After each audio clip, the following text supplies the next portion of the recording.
아침에 영광 예배를 통해서 연속해서 이 강론을 계속 들었던 분들은 지금 우리가 어디쯤 와 있는지 아실 겁니다. 레위기 24장 하면 레위기 27장이 끝이거든요. 그러니까 거의 이제 후반부 끝날 때 즈음에 이르러 와 있습니다. 레위기는 하나님 백성들의 거룩한 삶을 위해 기록된 책입니다. 레위기는 크게 두 부분으로 나뉘는데요. 전반부는 어떻게 하면 거룩한 백성이 될 수 있는가를 설명을 하고, 후반부는 이제 거룩한 백성들은 어떻게 살아야 하는가를 설명하는 책입니다. 그럼 백성들이 어떻게 하면 거룩해질 수 있느냐? 하나님 앞에 나와야 거룩해질 수 있었습니다.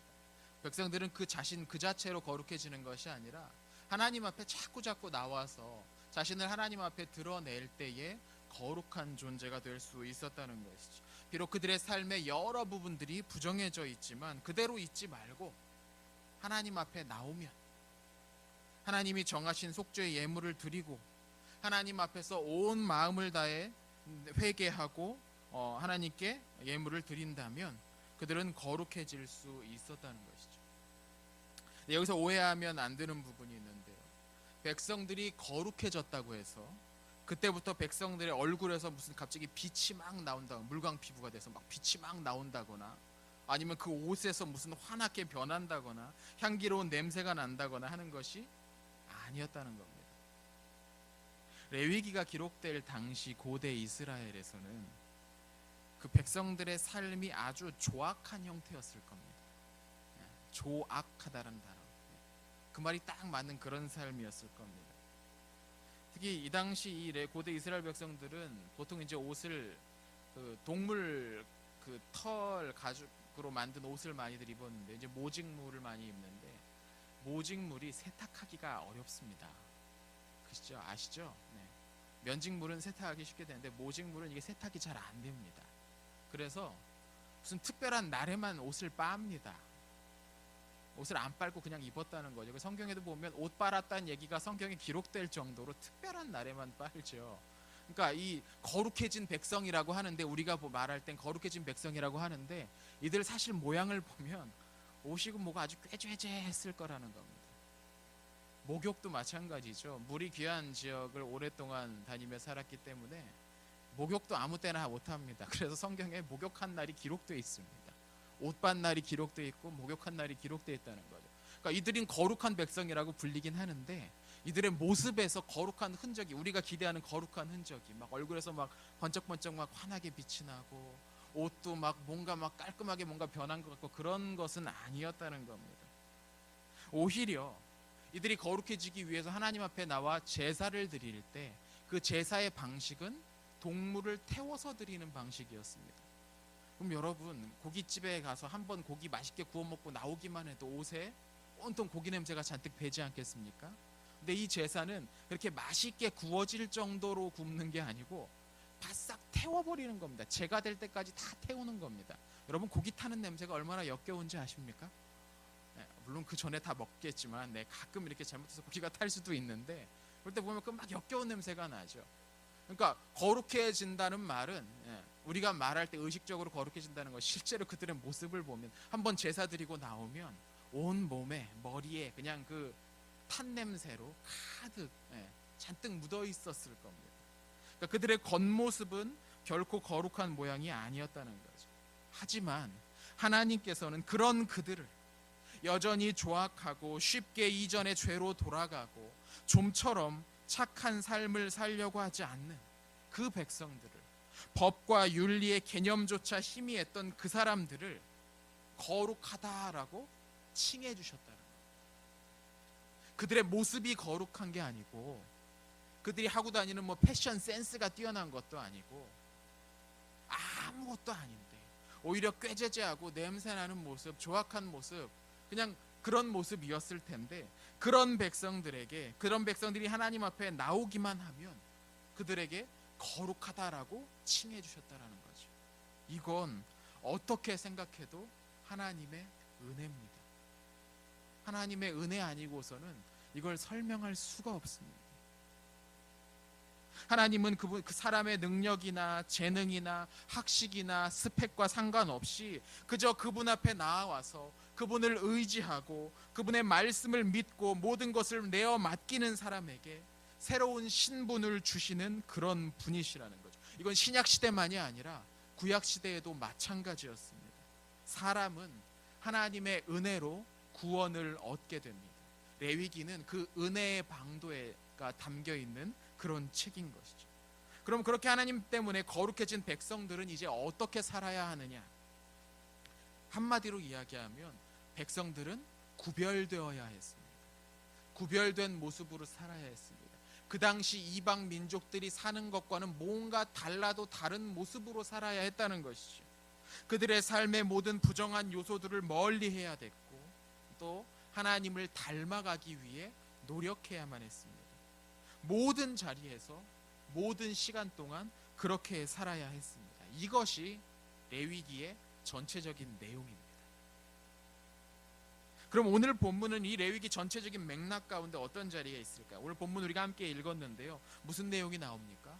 성소 안에 등잔이 있는데 그 등잔 관리를 어떻게 할지, 또 그 안에 뭐 떡을 올려놓는 상이 있는데 그 떡 관리는 어떻게 해야 될지, 뭐 이런 내용이 나옵니다. 그럼 이건 하나님 백성들의 거룩한 삶과 어떤 관계가 있을까요? 이 문맥상 어떤 의미, 지위에 있을까요? 레위기 23장을 보면, 오늘 24장을 읽었는데요, 한 장 앞 23장을 보면 하나님의 백성들이 시간을 구별되게 사는 방법이 소개됩니다. 어떻게 시간을 구별되게 사느냐?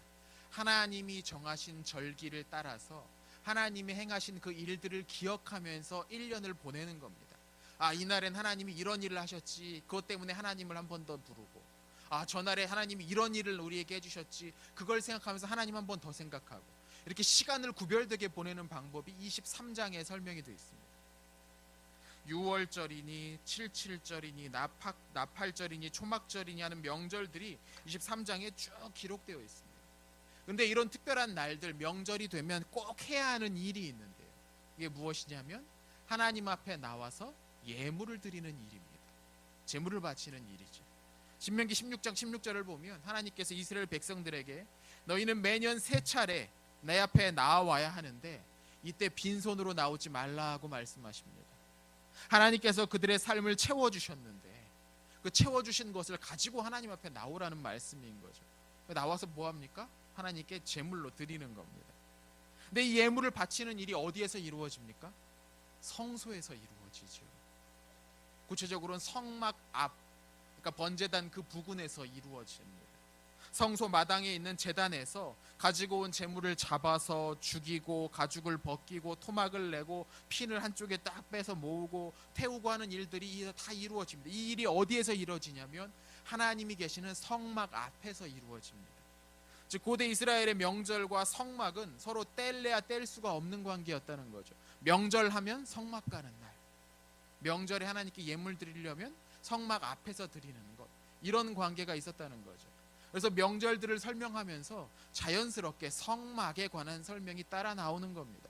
그럼 너희들이 나와야 되는 하나님의 전이 있는데, 하나님의 계시는 곳이 있는데 그곳을 어떻게 또 구별되게 관리해야 하는가, 이런 내용들이 오늘 24장에 나오는 것이죠. 성막은 하나님이 계신다는 것을 상징적으로 보여주는 천막입니다. 바로 그 안에 오늘 우리가 읽은 그 본문에 나오는 것 같은 물건들이 들어있습니다. 첫 번째는 불을 켜놓을 수 있는 등잔, 스탠드가 있었습니다. 또 두 번째는 빵이 올려있는 상, 테이블이 하나 있었습니다. 스탠드와 테이블, 이게 성소 안에 있는 기물이었습니다. 여러분 본문에는 나오지 않지만 또 한 가지 기구가 있었는데 그게 뭐냐면 성소 안을 향과 연기로 가득 채울 수 있는, 그 향을 피울 수 있는 하나의 단이 하나가 더 있었습니다.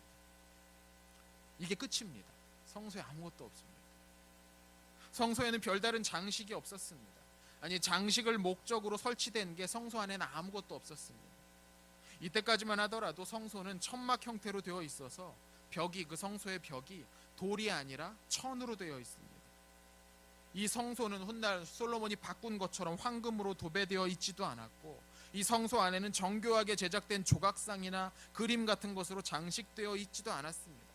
확실히 이 이스라엘 백성들의 성소는 이방인들의 신전과는 뭔가 달랐습니다. 그래서 누군가 성소 안에 들어가면 다른 것에 관심을 빼앗길 여지가 전혀 없었습니다. 왜냐면 다른 게 아무것도 없거든요. 보이는 게 없습니다. 성소 안에는 오직 하나님이 어떤 분이신지를 보여줄 수 있는 아주 단출한 기구들만 놓여 있었다는 것이죠. 성소는 그 설계 자체가 하나님께만 집중할 수 있도록 설계되어 있습니다. 사실 이건 오늘날 교회 예배당들도 이렇게 지어야 하는 거죠. 하늘의 모든 별들을 자신의 장식으로 사용하시고 온 땅의 보화가 그분 발밑에 있는 분에게 무슨 화려한 건물, 아름다운 장식이 많이 필요하겠습니까? 그냥 그분 자체가 위대하시고 그분 자체가 아름다우신 분인데, 어쩌면 화려한 건물은 하나님보다는 사람을 위한 것이 아닌가 싶습니다.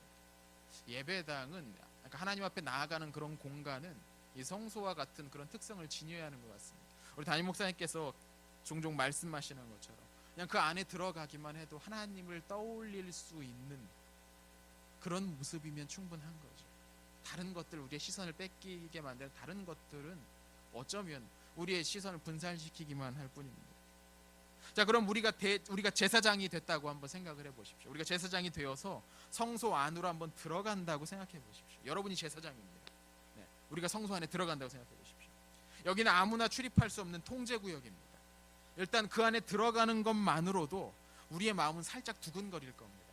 네, 이렇게 출입금지 써 있는데 여러분 그런 데 자주 들어가십니까? 관계자의 출입금지 이런 데 막 들어가십니까? 잘 못 들어가잖아요. 그죠? 그 안에 아무것도 없는데, 사실 알고 보면 거기에 그냥 냉장고 하나 있고 책상 몇 개 있는데도 출입금지 써 있으면 괜히 못 들어가지 않습니까? 두근거리고 저거 문 열면 누가 잡으러 올 것 같고 막 생각 들지 않습니까? 이 성소가 그런 곳입니다. 관계자 외 출입금지 써 있진 않아도 누구나 다 압니다. 근데 여러분이 들어갈 수 있게 된 겁니다. 그 문을 열고 휘장을 거치고 그 안으로 들어갑니다. 마음이 살짝 이제 두근거리겠죠. 성막은 두 부분으로 방이 나눠져 있는데, 일단 입구로 들어가면 방이 하나가 나오고 그 방의 입구의 반대쪽에 휘장으로 가려진 또 다른 방이 있습니다. 그 두 번째 방은 정말 아무나 못 들어가서 대제사장만 들어가니까 우리가 들어갈 수는 없는 거고, 그건 그냥 제외로 하고 우리는 앞 방에 들어간다고 한번 생각해 보십시오. 성막의 첫 번째 방의 넓이가 얼마나 됐을까? 그렇게 크지 않았습니다. 입구로부터 이렇게 길쭉한 사각형인데, 이 폭이 한 5m 정도 되고 이 깊이가 한 10m 정도 됩니다. 그러니까 들어가는 이 정면이 5m 정도 되고 이 깊이가 한 10m 정도 된다는 거죠. 그러니까 한 15평 정도 된답니다. 15평 정도 되는 독립된 공간입니다. 여러 명의 제사장이 들어가면 금방 꽉 차는 그런 느낌이었을 겁니다. 그러니까 그렇게 넓은 공간이 아니었습니다. 성소는 몇 겹이나 되는 가죽과 천으로 덮여 있었습니다. 그런데 그 안에는 창문이 없습니다. 그러니까 그 안에 여러분이 들어간다면 일단 첫 인상이 여기 어두컴컴하구나 라는 생각이 들 겁니다. 여기 뭔가 좀 어둡네. 여러분 놀이공원에 귀신의 집 같은 데 들어가는 느낌이지 않을까 싶어요. 천막을 딱 열고 딱 들어가면 어둡네, 뭔가 그런 마음이 들 겁니다. 게다가 그 안에는 그 향을 피워놔서 그 향에서 나오는 강한 향기와 그 연기 때문에 또 우리의 시야가 가려질 겁니다.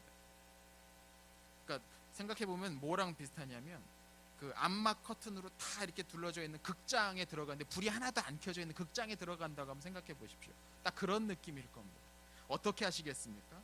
당연히 거기 들어가는 사람은 발걸음부터 조심스러웠을 겁니다. 아주 조심스러웠을 겁니다. 이게 뭐가 있는지 잘 아주 구체적으로 봐야겠죠. 들어가면 바로 이게 암적응이 안 되니까 조금 있다가 아주 사물의 형태가 좀 구분되면 그제서야 조심스럽게 발걸음으로 옮길 겁니다. 그냥 함부로 막 몸을 움직이거나 막 활보하거나 그럴 수가 없는 그런 공간이 바로 이 성막입니다. 그런데 그 안을 밝혀주는 것이 있는데 그것이 바로 등대였습니다. 등잔이었습니다. 근데 이 등대가 무슨 형광등 100개쯤 밝혀지는 어떤 그런 밝기는 아니었을 겁니다. 이 등대는 올리브 기름을 짜낸 기름에다가 심지를 넣어서 붙이는 등잔입니다. 예전엔 연세 많이 드신 분들은 예전에 그 호롱불 같은 거 등잔 켜셨던 기억들이 있으실 겁니다. 딱 그런 불이라는 거죠. 이게 잘 정제된 기름이면 모르겠는데 그 정제 기술이 쉽게 나오지 않거든요. 그러니까 아마 그 그름도 많이 나왔을 것이고 그 안에 아마 그런 그냥 희미하게 밝혀져 있는 어떤 그런 등잔, 그것으로만 밝혀져 있는 아주 어두운 공간입니다. 그러니까 성소 안에 있는 것들의 윤곽은 볼 수 있겠지만 이게 아주 세밀하게 다 보이지는 않았을 겁니다. 여러분 계속해서 지금 여러분이 성소 안에 들어가 있는 겁니다. 근데 밝기라는 게 상대적인 겁니다. 가만히 있으면 사람의 눈이 또 적응을 하거든요. 여러분 휴대폰 밝기를 가장 약하게 해놓으면 야외에서는 화면이 아예 안 보일 겁니다. 그런데 그 상태로 극장에 들어가면 이게 굉장히 환하게 보입니다. 누가 볼까 싶을 정도로 환하게 반짝이는 걸 볼 수 있습니다. 아마도 처음에 여러분이 들어갔을 때 여기 왜 이렇게 어두워 침침해 라고 생각을 했을지 모르지만 조금 지나면 눈이 적응을 하면 서서히 성막 안에 있는 모습이 확실히 보이게 될 겁니다. 그래서 아마 그 등잔 불빛이 참 고맙고 감사했을 겁니다. 그게 아니면 아마 성소에서 뭐 하나 넘어뜨리거나 막 쨍그랑 막 난리 치거나 아마 그랬을지도 모릅니다. 가만히 등잔을 보고 나서 반대편을 보니까 그 앞에 테이블이 하나 있습니다. 그 테이블 위에는 매주 새롭게 구운 빵을 올려놓는데요. 이 빵의 형태가 넓적한 형태라서 빵 위에 또 다른 빵을 이렇게 쌓을 수가 있게 되어 있었습니다. 그래서 몇 개를 쌓았냐면 6개를 쌓아 놓습니다. 6개씩 쌓은 무더기를 한 무더기, 두 무더기 그 테이블 위에 등잔 반대편에 있는 테이블 위에 올려놓습니다.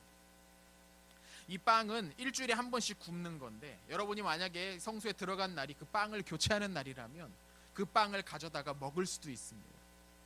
일주일 된 빵을 어떻게 먹냐라고 생각하실 수도 있겠지만 이 빵은 처음부터 발효를 시키지 않고 구운 마른 빵이었습니다.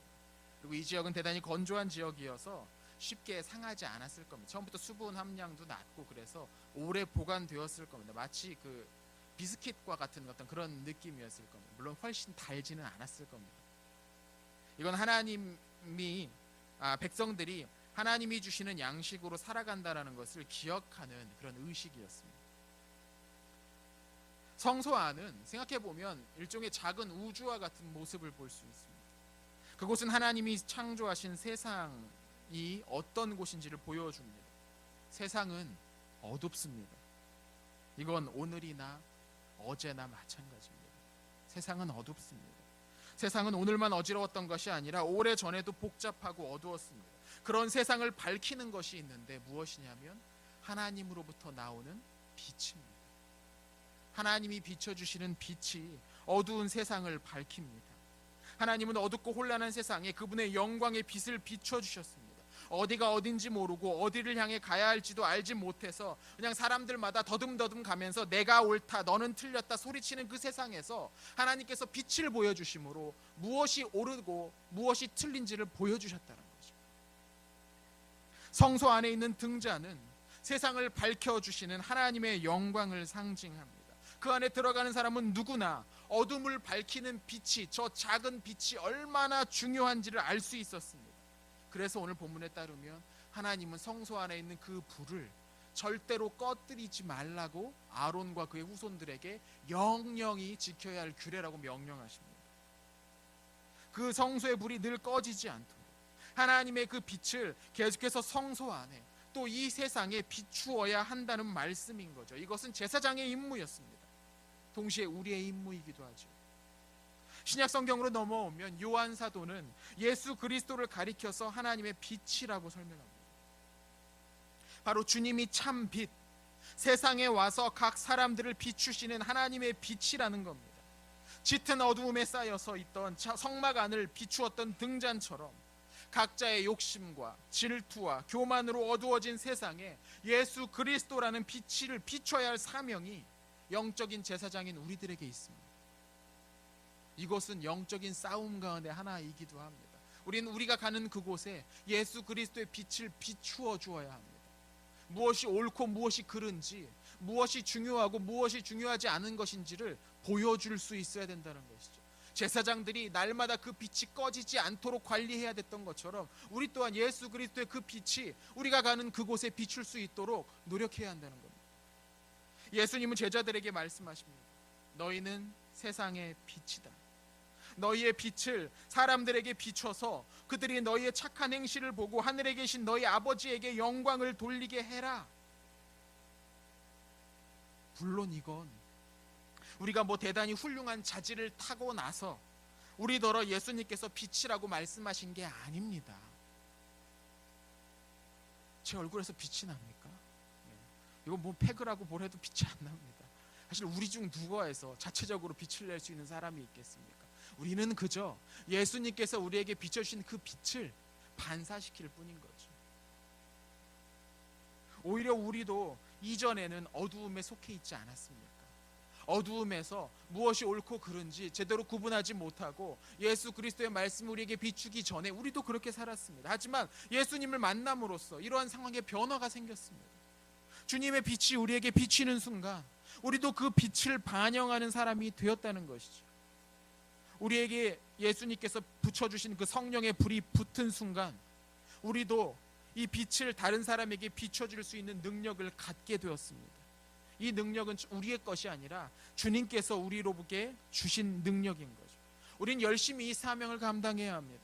언젠가 때가 되어서 빛 자체이신 그분이 온 세상에 임하시고 다시는 해나 달이 비칠 필요도 없을 정도로 온 세상을 환하게 비추실 그때가 되면 그제야 우리의 임무는 끝나게 될 겁니다. 그리고 우리 주님께서 말씀하시겠죠. 착한 종아, 훌륭하게 너의 임무를 수행했구나. 내가 의의 관을 너에게 씌워주마. 이 면류관을 너에게 주마. 그러나 그 전까지는 우리의 이 임무를, 어두운 곳에 빛을 비추는 일을 굳게 붙잡고 끝까지 해내야 하는 것이죠. 불평과 원망과 시기와 수근수근하는 것과 저주와 다툼이 있는 그곳에 우리는 예수님의 빛을 비추어야 합니다. 빛으로 행해야 하는 겁니다. 성소 안에 있던 또 하나의 상, 그 위에 무엇이 있었습니까? 무엇이 있었습니까? 다 잊어버리셨습니까? 얼마 전에 말씀드렸는데 빵이 있었습니다.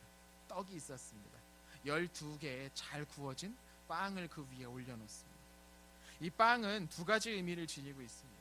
하나는 그 빵은 이스라엘 백성들을 의미합니다. 하나님께서는 이스라엘 백성들을 늘 자신 앞에 두고 보기를 원하셨다는 거죠. 그래서 12지파를 상징하는 12개의 빵을 그 앞에 올려놓으라고 하십니다. 내가 너희를 늘 앞에 두고 보겠다. 내가 너희를 늘 주목하겠다. 내가 너희와 늘 함께 있고 싶다라는 것을 보여주는 그런 의미였습니다.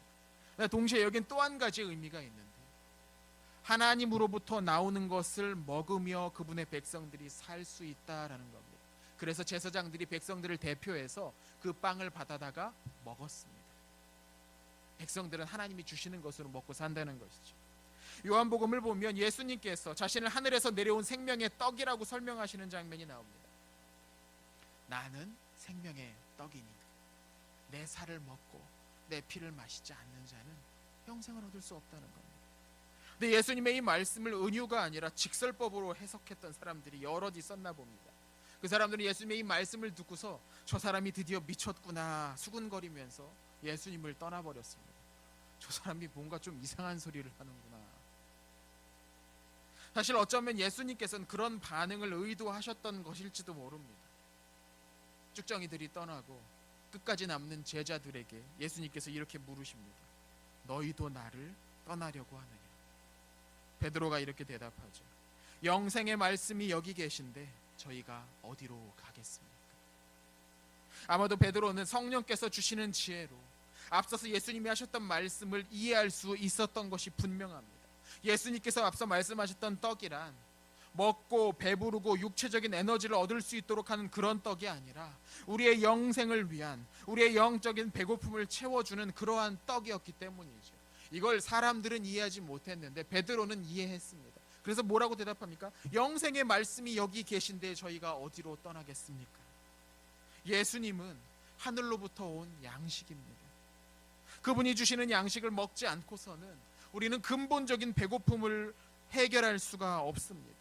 세상 무엇을 먹고 세상 어떤 것을 소유하더라도 우리 안에 있는 영적인 배고픔은 채워지지 않습니다. 오직 예수 그리스도와 깊은 교제를 날마다 가질 때에만 이 배고픔이 해결될 수 있습니다. 주님께서 주시는 그 떡을 받지 않으면 우리의 근본적인 문제는 해결될 수가 없습니다. 그리고 앞서서 설명드렸던 이 세상에 빛을 비추는 그 사명도 우리가 주님이 주시는 이 양식으로 날마다 채워지지 않는다면 제대로 수행하는 것이 불가능합니다. 앞서도 말씀드렸지만 그건 우리의 것을 주는 게 아니라 주님께서 우리에게 주신 것을 다른 이들에게 보여주는 것이기 때문입니다.